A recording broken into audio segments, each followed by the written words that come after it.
camera never lies. That is what Nia Adeyemi's father told her when she was 9 years old, sitting cross-legged on his office floor, watching him develop photographs in the red-lit dark of their Lagos home. She had asked him why he did what he did, why he chased dangerous stories, why he made powerful people angry, why their phone rang at night with voices that did not leave names. Her father had held up a photograph, still wet, still developing, and said, "Because someone has to hold the picture steady when everyone else is looking away." She never forgot that. She became a photojournalist because of him. She married a billionaire despite him.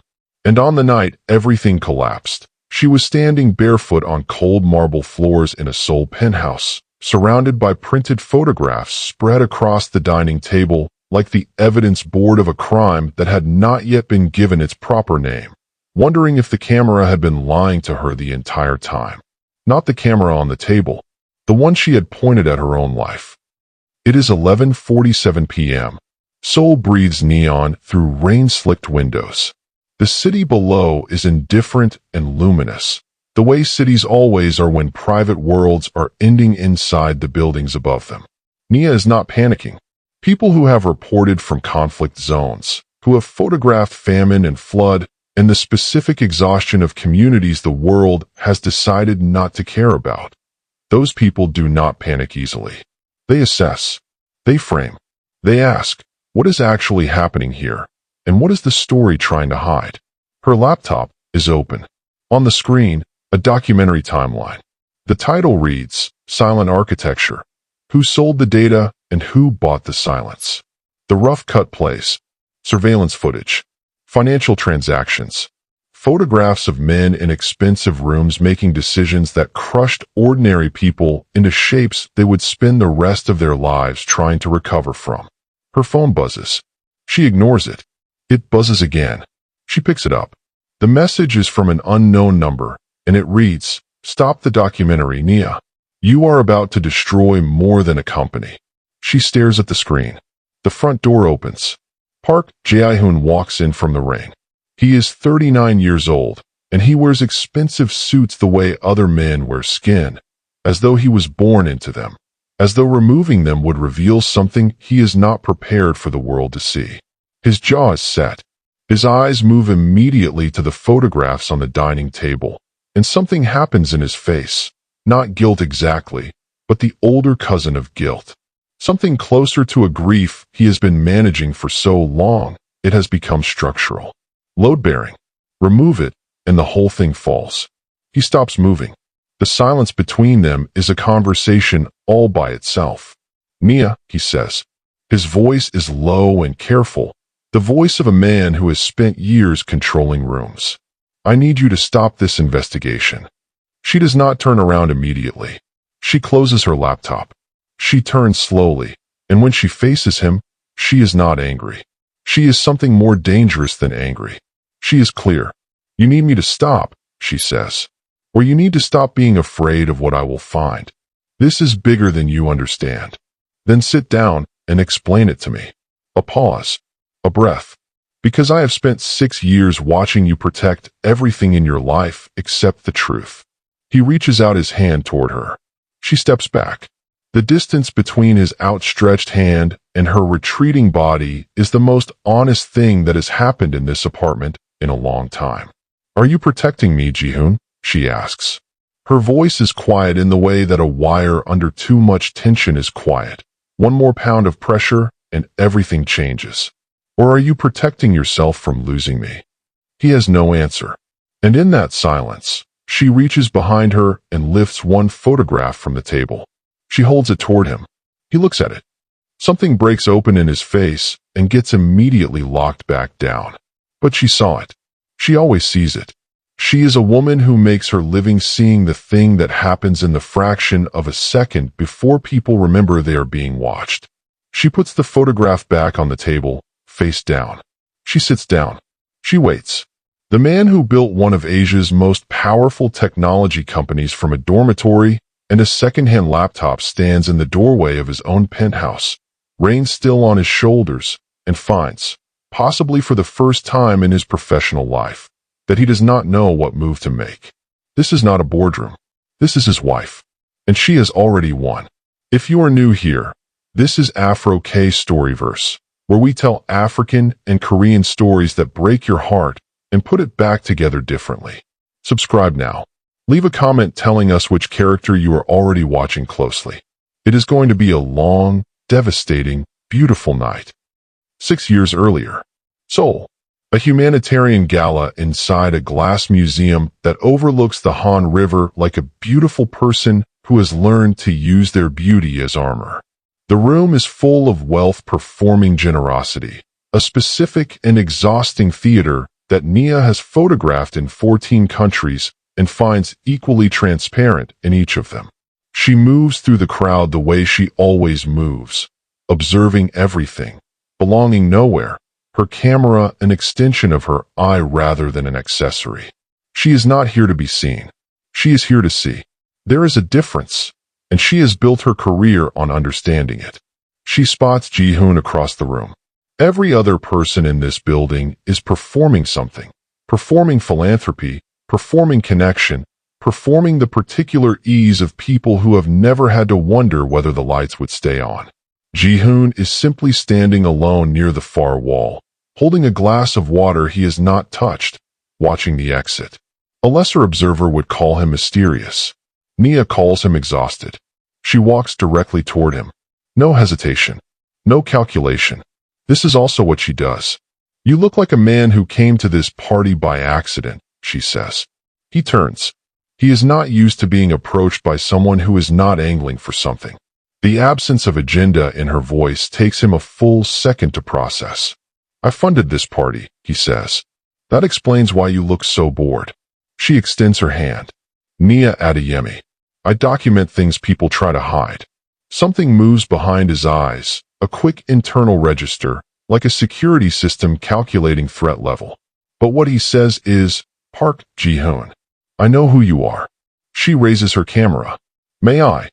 His security detail is already moving. He stops them with one hand. He looks at her for a moment. This woman who walked across a room full of people angling for his attention and asked him for a photograph instead of a favor. He nods. She takes one shot. Later, much later, she will develop it and see what no one else sees in his face. Not power, not wealth, not the carefully constructed image of a man who controls everything he touches. Loneliness so practiced it has become invisible. She will look at that photograph for a long time before she understands that she is falling in love with the subject of it. And by then, it will already be too late to be objective. They fall in love the way honest people fall in love. Not in a single dramatic moment, but in accumulated small ones. Each one laying itself on top of the last until the weight of them becomes something you cannot lift away. He learns that she takes her coffee without sugar, but with an alarming amount of cream. She learns that he cannot sleep before 2 a.m. and refuses to explain why. As though insomnia is a private arrangement between himself and the dark that he has made peace with and does not require her understanding. She drags him to street markets and watches him taste things with the expression of a man rediscovering that pleasure exists outside of acquisition. He reads every one of her published articles with an attention she recognizes as the same thing she does when she is trying to understand how a photograph was composed, working backward from the result to find the intention. "You report like you're angry," he tells her once, at midnight, in her apartment that smells of developing chemicals and Nigerian pepper soup. "I am angry," she says. Anger is appropriate when the thing in front of you is unjust. She looks at him. "Don't you ever get angry?" He is quiet for a moment. "I used to," he says. "Then I learned that anger costs more than I could afford to spend." She files that sentence away. She does not know yet that she will return to it many times, turning it over like a stone, looking at what lives underneath. They marry in the spring. Small ceremony. Intentional simplicity.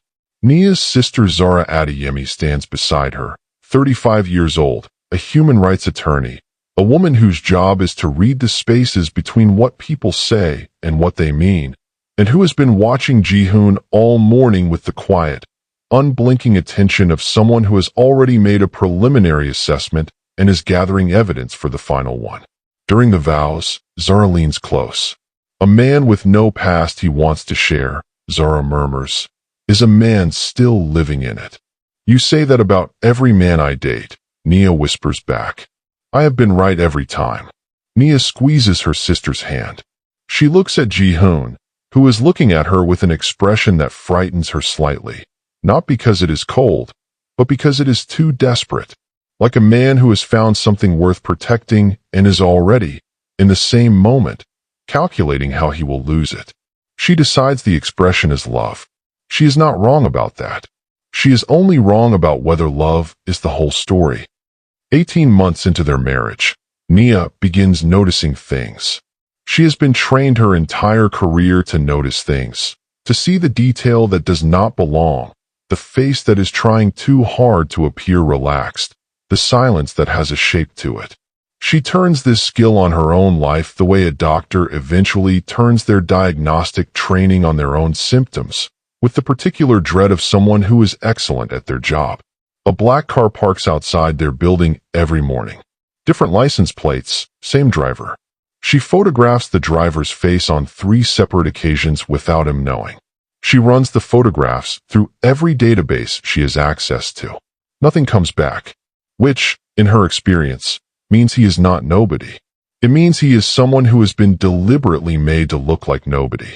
Ji-hoon's phone is always face down when she enters a room. This alone means nothing. In combination with everything else, it means something. She overhears a name, Seo. Ji-hoon on the phone, voice stripped of its usual control, strained in a register. She has never heard from him in 18 months of marriage. He cannot know I spoke to them. Not yet. She writes down the exact words in the small notebook she has kept since she was 12 years old, the one her father gave her when he said every good journalist needed a place to put the things they were not ready to say out loud. 3 employees resign within 6 weeks. No explanations. No farewell gatherings. They vanish from the company directory with the quiet efficiency of names being removed from a document that needs to be cleaner than it was. Ji-hoon disappears at 2 a.m. and returns by 4. He never lies about it. He says nothing. And she has come to understand that in his particular architecture, strategic silence is not the same as lying. It is worse. It is choosing concealment over deception because he knows that a careful woman can catch a lie but a silence gives her nothing to hold. On a rainy afternoon when Ji-hoon is in Tokyo for a board meeting, Nia is reorganizing a storage room. She is making space for equipment from a new assignment, photographs from a community in rural Kenya, faces she has promised to bring back to the world. Behind a false panel at the back of a wardrobe, the kind of architectural detail that exists in old apartments and is usually home to dust and forgotten things, her fingers find something that is neither. An envelope. Old. Yellowed at the edges. Sealed and resealed with tape that someone pressed down carefully, as though the act of closing it required both hands and a decision. She sits on the floor. She opens it. Inside the envelope, there are 3 things. The first is a photograph. Her father, Adeyemi Charles, investigative journalist, dead 4 years in what the official report called a traffic accident, and what the silence around it always suggested was something more managed than accidental, stands beside a younger Ji-hoon outside a building she does not recognize. Her father is smiling. Ji-hoon is not. On the back of the photograph, in her father's handwriting, which she would recognize in any language and any light. The truth about the collapse does not begin with the company. It begins with the man who chose silence over justice. Ji-hoon knows. He was there. The second thing in the envelope is a USB drive. The third is a newspaper clipping. The headline reads, Investigative reporter Daniel Cho vanishes during Park Tech corruption probe. The date is 4 years ago, 3 weeks before her father's death. Nia sits on the floor of her own home, the home she shares with the man she loves, the man she married, the man she has been building a life with brick by careful brick. And she processes what she is holding with the trained steadiness of a woman who has sat in the aftermath of floods and wars and famines, and held her camera steady because someone has to, Because the world needs the image even when the image costs everything. She does not cry. She photographs each item with her phone. She replaces everything exactly as she found it. She closes the wardrobe. She sits in the silence of the apartment and understands, with the cold clarity of someone who has walked into danger before and learned how to walk through it, that she has just stepped into the most dangerous assignment of her life. The enemy, this time, is the man she sleeps beside. Her phone rings. Unknown number. She answers because she is a woman who has always answered instead of hiding. A voice, male, hoarse, as though it has not spoken aloud in a long time, as though it has been kept inside a person for years and is just now finding its way out. Mrs. Park, don't plug in that USB drive at home. They are monitoring your network. The line dies. She holds the phone. She looks at the closed wardrobe.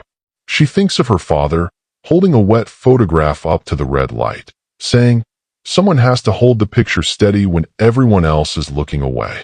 She picks up her camera bag. She calls Zara. Lagos. Zara's law office.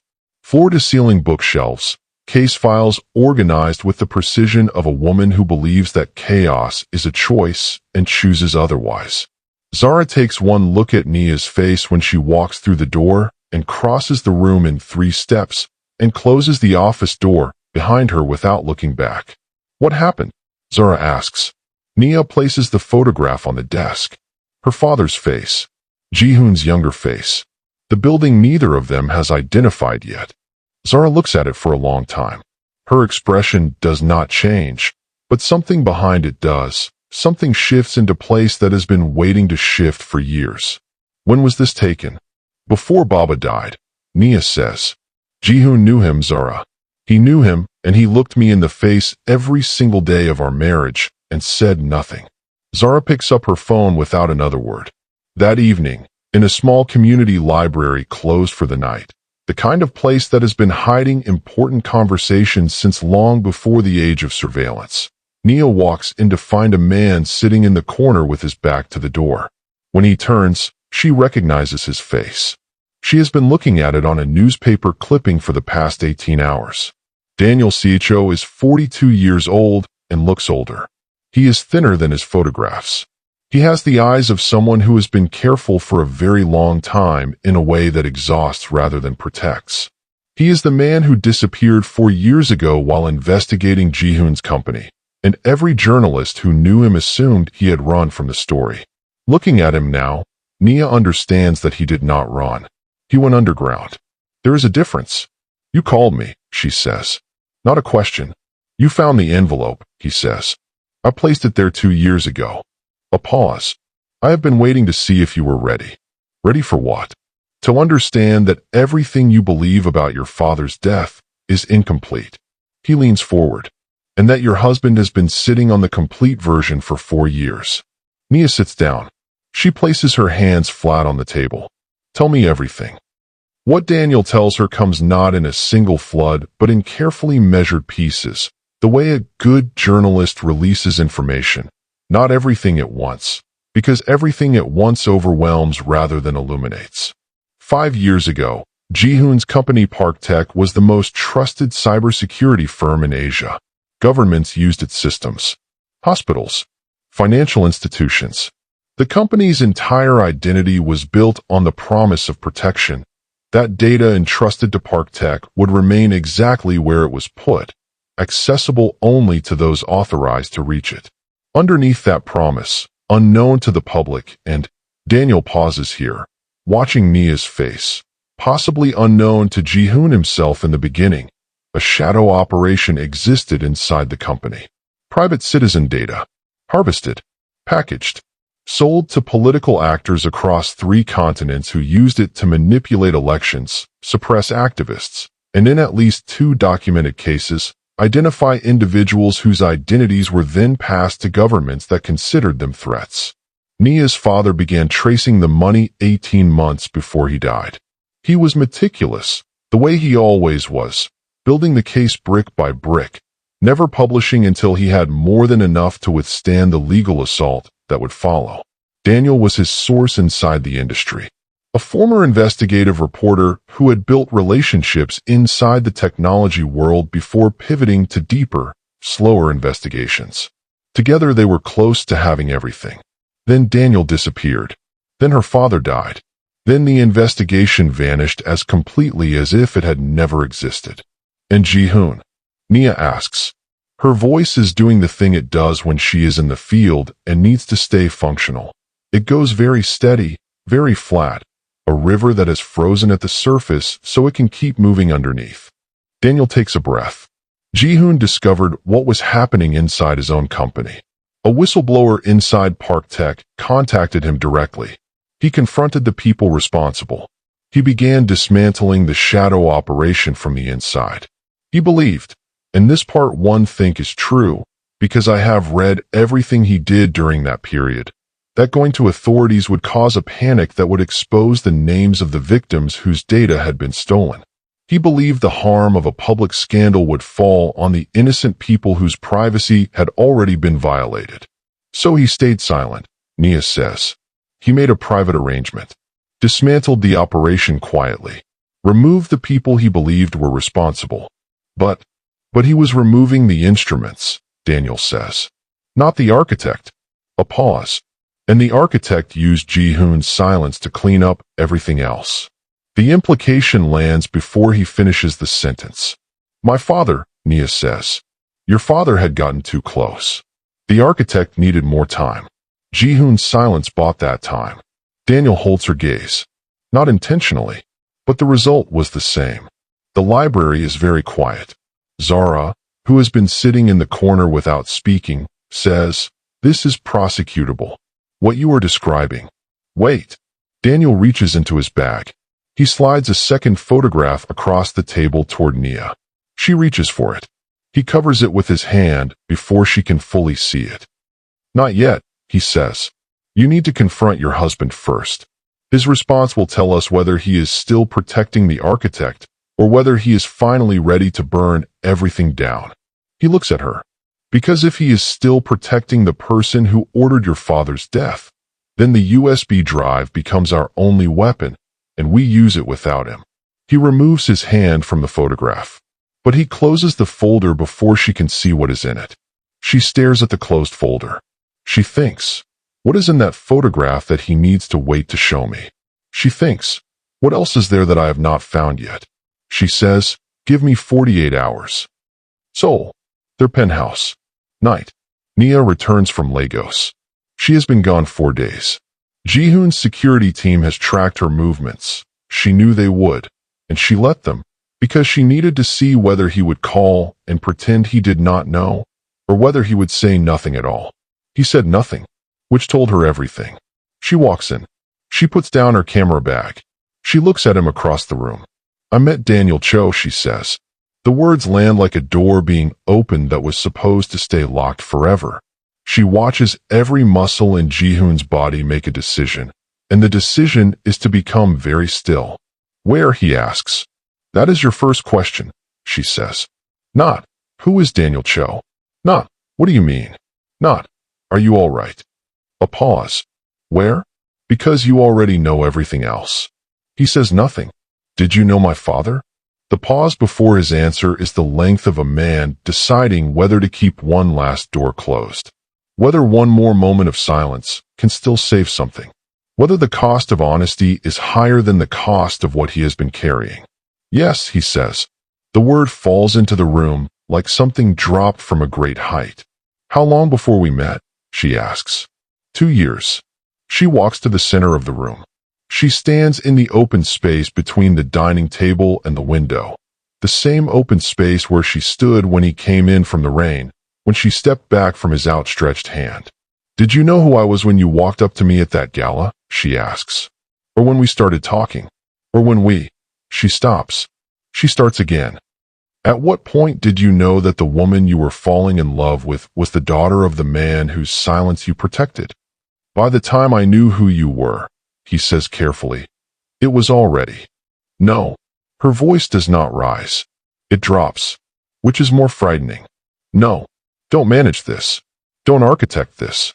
Just tell me the truth. You have had 6 years to practice what the truth sounds like. Use this moment. Ji-hoon sits down. He puts his hands on his knees. He looks at them. Your father came to me 3 weeks before he died, he says. He had found the evidence. He came to me directly because he believed. A breath. Because he believed that I did not know what was happening inside my own company. And he was right. When he showed me what he had, he stops. I was devastated and furious. And I told him I needed 2 weeks to dismantle the operation from the inside before he published. I told him that publishing immediately would expose the victims. That the people whose data had been stolen deserved to be protected, not made into a public story before we could shield them. He looks up. I convinced him to wait. He looks back down. He gave me the 2 weeks. He died in the 3rd week. The room is very still. I have carried that, he says. His voice is doing something it has never done in 6 years of marriage. It is losing its architecture. Becoming structural rather than controlled. Carrying weight rather than managing it.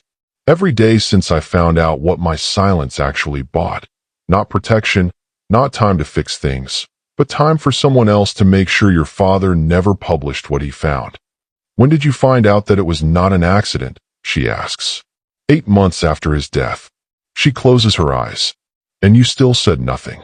You were afraid, she says. Not accusing, just naming. You were afraid of what would happen to your company, to yourself, to the empire you built. I was afraid of what would happen to you, he says. If I told you, if I walked into your life and said, your father trusted me, and I let that trust become a weapon someone used against him. You were afraid of losing me, she says. And you chose to keep me by keeping me ignorant. A pause. Which means you decided that your fear of losing me was more important than my right to know the truth about my father's death. He has no answer for that. Because there is no answer for that. Did you know who I was at the altar? She asks. The longest pause of the entire scene. Yes. She does not shout. She does not break anything. She stands very still for a moment, and then she looks at her left hand, and she turns the ring around her finger once. Slowly. The way you turn something over when you are deciding whether to put it down. She takes it off. She places it on the window ledge. Not thrown. Not slammed. Set down with care, which is more final than rage, because rage still contains connection. What she is doing is something else. It is the deliberate act of a woman who knows the value of what she is putting down, which makes the putting down more terrible, not less. You did not hide the truth from me to protect me, Ji-hoon, she says. You hid it to protect the version of yourself you wanted me to love. She picks up her camera bag. She walks to the door. She stops with her hand on the frame. The worst part. She does not look back. I think I would have loved the real version too. You never gave me the chance to try. She walks out. The door closes. Ji-hoon sits in the penthouse with the city burning neon below him and picks up the ring from the window ledge and closes it inside his fist. 5 seconds. 10. His phone rings. He looks at the screen.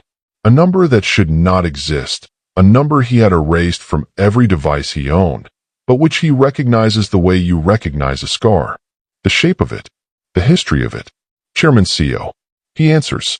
The voice is smooth, unhurried, ancient with authority. The voice of a man who has never needed to hurry because the architecture of his power means that everything eventually comes to him. I hear your wife has been visiting interesting people, Ji-hoon. A pause measured in the way expensive things are measured, by weight, not by volume. I think it is time we talked about loyalty. Come to the house tonight. The line goes dead. Ji-hoon looks at the door through which Nia just walked. He looks at the ring in his palm. And something happens in his face that has not happened in years. Not calculation. Not management.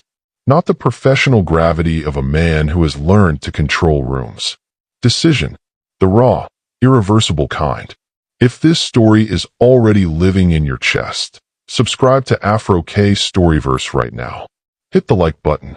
Drop a comment telling us, did Ji-hoon deserve a chance to explain? We read every single one. Now stay. Because what happens next changes everything. Chairman SEO 1TAE's estate sits outside Seoul, like a building that decided long ago it was above the city and everything in it. It looks like a museum, cold, curated, vast, full of the evidence of a life built on other people's trust. Awards on the walls. Photographs with heads of state. The architecture of a man who learned early that the best disguise for power is the appearance of responsibility. Seo receives Ji-hoon in a study lined with first editions of books on leadership, ethics, and the nature of legacy. The irony is precise enough to be intentional. He pours 2 glasses of whiskey. Ji-hoon does not touch his. "You look tired, boy," Seo says. He settles into his chair with the ease of someone who has never sat in a chair that did not belong to him. "Marriage will do that." "Leave my wife alone," Ji-hoon says. "I have not touched your wife." The surveillance. The car outside our building. The numbers she does not recognize. Precautions. A dismissive hand. You know how sensitive this period is. The new government contracts. The international partnerships. One leak from inside a disintegrating marriage could unravel years of. "Nia is not a leak," Ji-hoon says.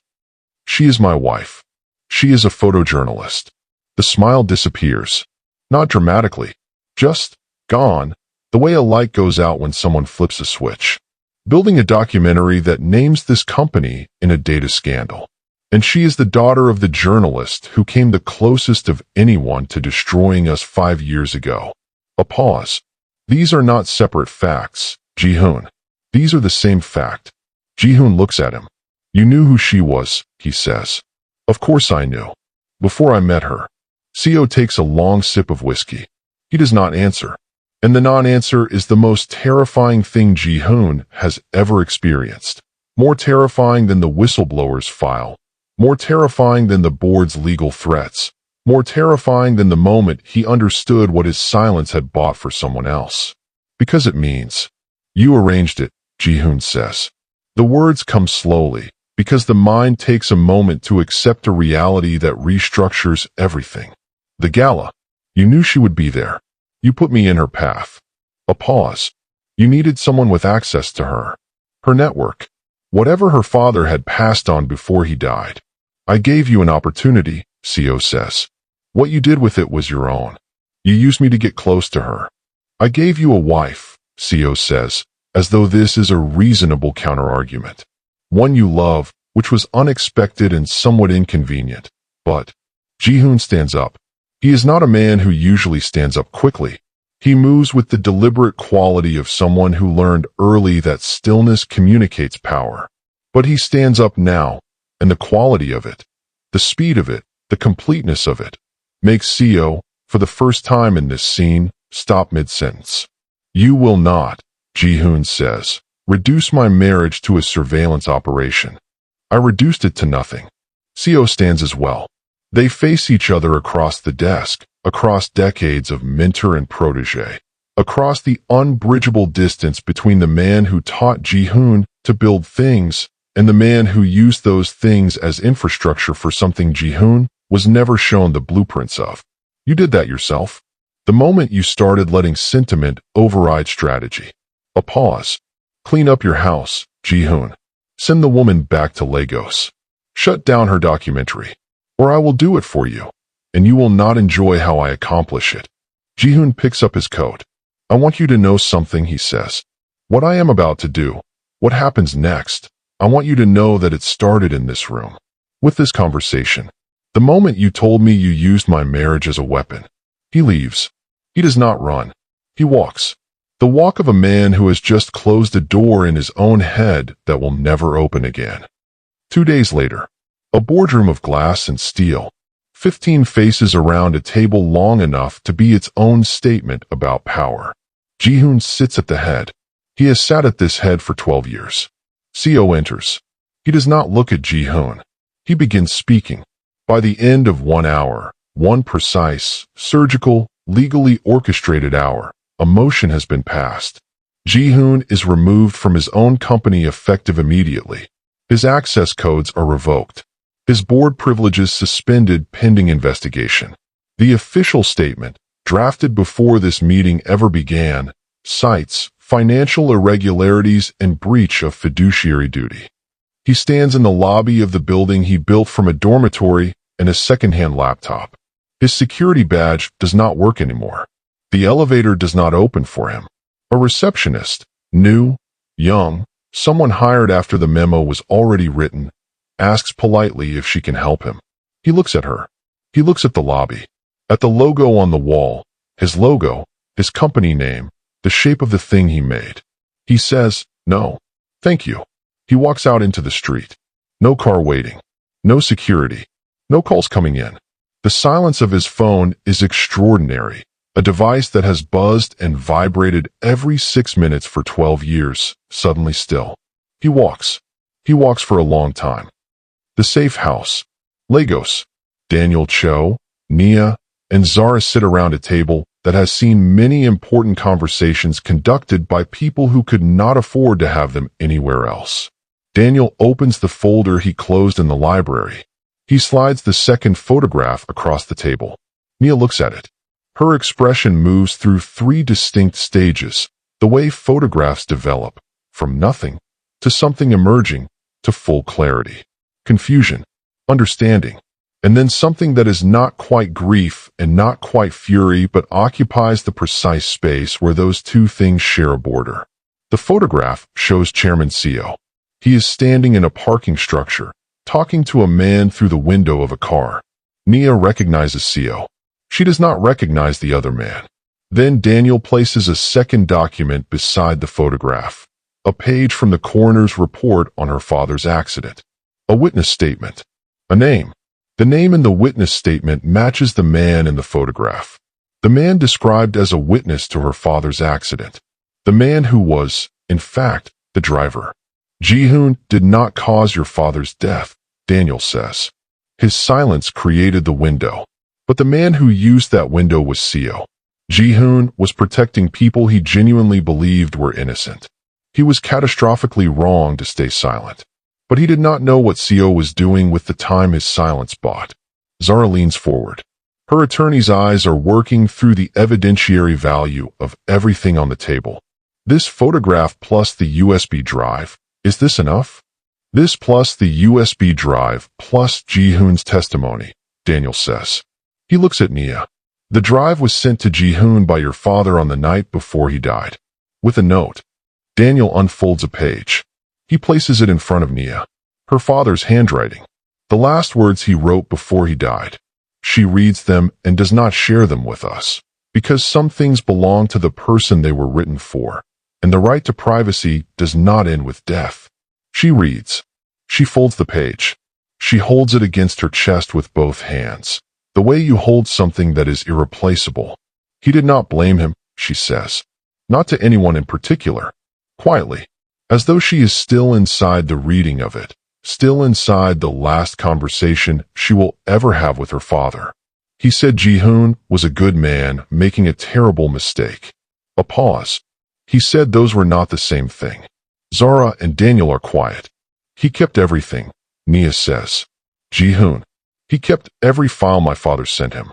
He could have destroyed it all. Seo would never have known. He kept it. Daniel clears his throat. He places one more document on the table. A legal filing, dense with language, structured under an anonymous trust. Nia reads the header. She reads the amounts. She reads the distribution, direct compensation to individuals identified as victims of data harvesting, routed through 3 different legal structures to prevent traceability. The trust was established 4 years ago. The amounts are significant. He has been paying restitution, Zara says slowly, reading over Nia's shoulder. Anonymously. For 4 years.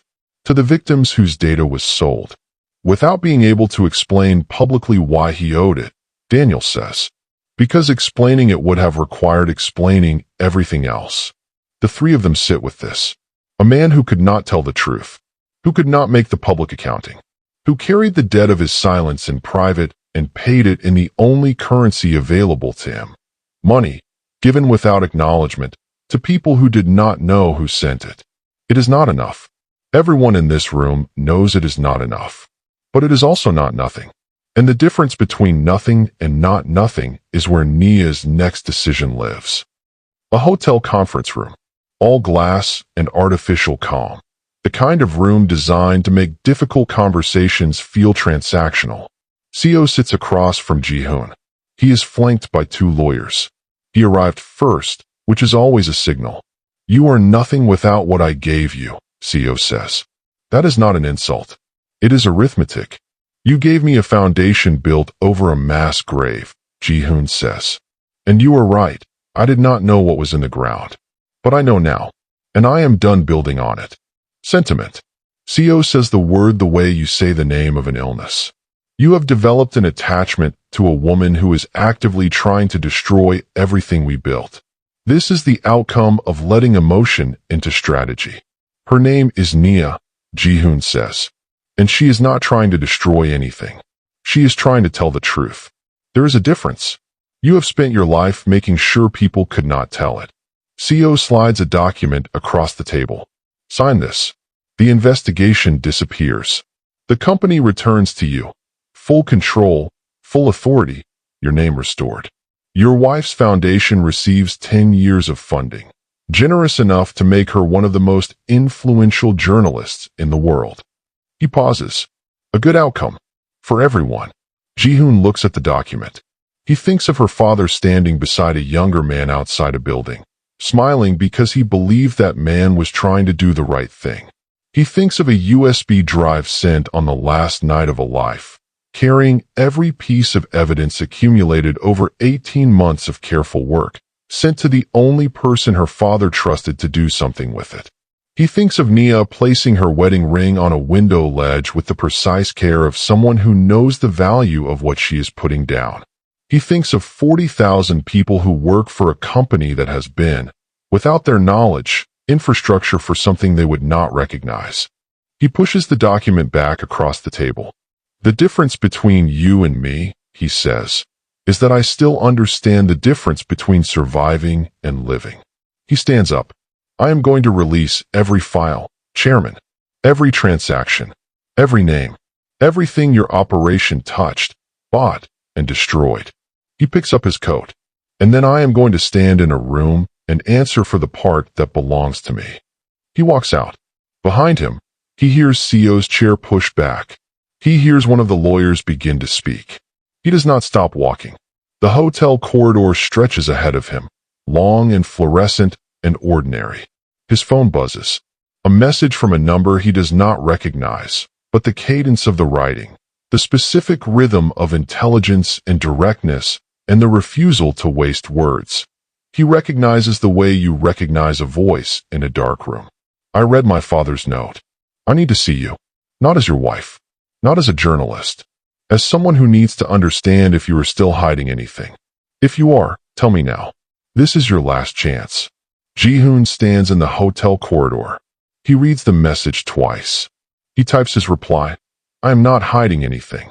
Not anymore. Tell me where." He presses send. He waits. The 3 dots that indicate she is typing appear, then disappear, then appear again. Then, the Memorial Garden. Tomorrow, 9 a.m. He puts his phone in his pocket. He breathes. He walks out of the hotel into Seoul's 3 a.m. air, which smells of rain and exhaust, and the specific variety of possibility that belongs only to the hour before dawn. The press conference is not the polished kind. Ji-hoon has refused the company's communication team, the legal advisors, the crisis management consultants who have been calling his personal number every 30 minutes since the board meeting. He sits at a simple table in a rented conference room with a single microphone and a glass of water. Behind him, a plain white wall. No logo. No branding. No careful distance between himself and whatever is about to happen. The room fills, journalists, cameras, faces that are hungry for either a performance of remorse or a performance of defiance. They are about to get neither. He releases his statement. It is 11 pages long and contains, among other things, a complete account of what he knew and when he knew it, a timeline of his silence and its consequences, an acknowledgement of every decision he made that was motivated by self-protection rather than the protection of others, and a full disclosure of the anonymous compensation fund, its structure, its amounts, and the names of every individual or organization it compensated. He reads every word aloud. Then he answers questions, without a lawyer present, without prepared answers, without the strategic pausing and redirecting and reframing that turns press conferences into theater. He answers the way Nia photographs, with the commitment to let the true thing be seen, even when the true thing is unflattering. A journalist from a major Korean newspaper asks, "Mr. Park, you had resources. You had access. You could have come forward years ago. Why didn't you?" Ji-hoon does not pause to construct an answer. He has been living inside the answer for 4 years. "Because I convinced myself that managing the situation was the same as solving it," he says. "I believed that control and protection were the same thing. That if I could handle everything quietly, dismantle it from the inside, compensate the victims privately, make sure no one got hurt any more than they already had, I was protecting people." A pause. "I was protecting myself from having to stand in a room and say, 'This happened inside the thing I built, and I did not know about it. And then I did know about it, and I was afraid.' I told myself it was strategy. It was fear, and my fear had consequences that I cannot undo." He holds the room's silence. "I am not here to be forgiven. I am here because it is what should have happened 4 years ago. And because the woman whose father paid for my silence deserves to see someone stand in a room and tell the truth without being forced to." The room is very still.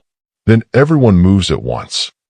The courtroom weeks later is full in the way that courtrooms are full when a case has become the kind of story that people follow the way they used to follow long novels, desperate to know what happens but afraid of the ending. Chairman Seo Won-tae sits at the defendant's table. 73 years in a charcoal suit, the same composed gravity he has always had, as though dignity and guilt are two separate garments, and he has learned to wear only one of them in public. The USB drive's contents are entered into evidence. 18 months of Nia's father's work. Names. Transaction records. Communications. The architecture of an operation that moved private citizen data across 3 continents for political and financial gain. Her father's handwriting on the organizational notes. His voice on audio recordings. Interviewing sources who trusted him with information they could not safely give to anyone else. He is present in this courtroom in every document. He built this case from inside the danger of building it, and he sent the completed version to the only person he trusted to finish what he started. Daniel Cho testifies. He is calm in the way that people who have been afraid for a long time become calm when the fear finally has a legitimate shape, when it becomes not a vague threat, but a specific legal proceeding with rules and records and a judge who is listening. Zara, representing a coalition of data breach victims and press freedom advocates, delivers arguments that empty the room of everything except the quality of attention that real justice commands when it is finally happening. Ji-hoon testifies last. He sits in the witness chair with the particular stillness of a man who has decided he is done managing his own image. He answers every question directly. He does not minimize. He does not redirect. He does not perform remorse, which makes his actual remorse more visible than any performance could have made it. The judge, a woman of 60, wireframe glasses, eyes that have processed a great deal of human failure without losing their capacity to assess it accurately, looks at him for a long moment before asking her question. "Mr. Park, you built this company. You built its reputation on the promise of data security. You discovered a violation of that promise, and instead of reporting it to authorities, you attempted to manage it privately." A pause. "You lost a marriage. You lost control of your company. You have publicly admitted to years of strategic silence. I am trying to understand. What exactly are you hoping to gain from this testimony?" Ji-hoon considers the question seriously. "Nothing," he says. "I am trying to lose something." Clarify. "I have been carrying a version of events that kept me at the center of it. The person who was handling things. The person who was protecting people. The person who knew best how to manage the damage. That version allowed me to survive 4 years of guilt without actually facing it." He pauses. "Nia's father sent me everything he had built before he died. He trusted me with it. I did not deserve that trust then. I am trying to deserve it now, even if now is too late. A beat. There is nothing I can gain from this testimony. There is something I can stop hiding. The courtroom is silent enough that you can hear the sound of the air conditioning. The verdict comes 3 weeks later. Chairman Co. Wontae. Guilty. Multiple counts. The sentencing follows, 11 years. He appeals. He loses. Ji-hoon stands outside the courthouse. Across the plaza, through the crowd, he sees Nia. She has her camera raised. Then she lowers it. Their eyes meet across the distance, and the noise, and the 4 years of everything that happened, and the 6 years before that. She does not smile. She does not move toward him. She nods. It is not forgiveness. It is not reconciliation.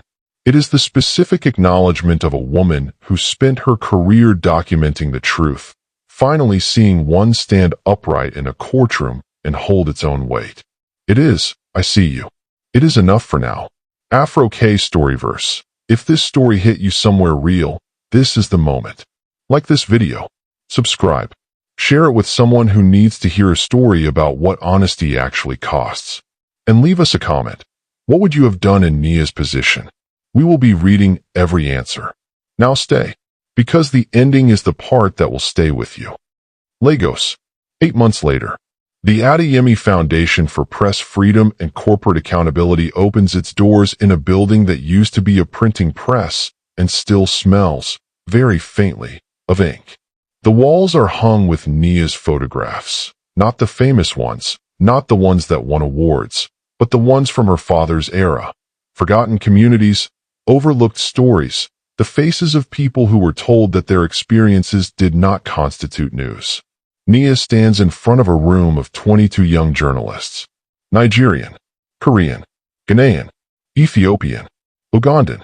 They hold cameras and notebooks and the specific tension of people at the beginning of something they have chosen deliberately, knowing the cost. My father believed, she says, that a story does not become true when it is published. It becomes true when someone refuses to let it remain untold. She looks at them. That refusal is your job, not to be without fear. Fear is appropriate. It means you understand what is at stake. Your job is to be honest anyway, to hold the picture steady when everyone else is looking away. She pauses, even when the picture is of your own life. She thinks of her father in the red-lit dark of his Lagos office. She thinks of a USB drive sent on the last night of a life. She thinks of a man who kept every file given to him in trust, who spent 4 years compensating anonymously for the damage of his silence, who finally stood in a room and told the truth without waiting to be forced. She does not look away from any of it. This is also what she does. The Memorial Garden, a bench near a fountain, the kind of public space that exists in cities as a quiet counter-argument to the noise around them. Ji-hoon is already there when Nia arrives. He stands when he sees her, not the automatic courtesy standing of a powerful man, but the full attention standing of someone who is no longer performing anything. She looks different, not lighter. That word does not capture it accurately. More precisely herself. Like a woman who has completed a long journey and arrived at a destination she chose rather than one she was delivered to. He looks different too. The executive architecture has come down. He is simply a man on a bench in a public garden, without security, without a strategy, without the controlled management of his own image that has defined him for 20 years. He looks like someone who has been stripped of everything he built and is still, somehow, standing. They sit. Not close. Not far. The appropriate distance of two people who are relearning each other without the protection of everything they thought they knew. The fountain runs. The city breathes around them. I read my father's note, she says. The full version. Not just the part Daniel showed me. She pulls the folded page from her coat pocket. She does not unfold it. She holds it in both hands. He wrote about you, she says. He said he had met a man who reminded him of himself at 30. Someone with enormous capacity for both integrity and justification, and that the tragedy of such people is that they often cannot tell, in the crucial moment, which one they are choosing. A pause. He said he was going to give you the 2 weeks because he believed you would choose correctly. That sometimes all a good man needs is to be believed in slightly longer than he believes in himself. Ji-hoon is very still. He was wrong about the outcome, Nia says. But he was not wrong about you. Not entirely. He was more generous than I deserved. Yes. A pause. He usually was. The fountain runs. I am not here to give you something easy, Nia says. I am not going to say, I forgive you and we start again from where we were. What we were was built on a missing foundation. You cannot rebuild on the same ground. I know, he says. But I also know that the man who established a victim's fund anonymously, who kept every file my father trusted him with, who finally stood in a room and told the truth without being forced, that man is not the same as the one who chose silence. She looks at the fountain. People contain both versions. The question is which one they spend their life choosing. She reaches into her coat pocket. She places her wedding ring on the bench between them. He looks at it. I am not putting it back on today, she says. But I am not leaving it on a window ledge either. She looks at him directly. I loved you before I knew the truth. I need to find out whether I can love the truth as well as the man. That takes time. Real time. Not a gesture. Not a grand declaration. Not a beautiful moment we can call the ending. A pause. I need to know if you can be known slowly. Without managing how I see you. Without controlling the narrative of your own redemption. Can you? She asks. Can you let me look at you clearly and not try to arrange what I see? Ji-hoon looks at her for a long time. He thinks of every room he has ever controlled. Every conversation he has ever managed. Every moment of vulnerability he has ever converted, with the precision of long practice, into something more useful, more strategic, more handled. He thinks of his father-in-law, who wrote a note on the last night of his life and trusted it to the right person. He thinks of the ring on the bench between them. He thinks, this is what it actually looks like to stop controlling.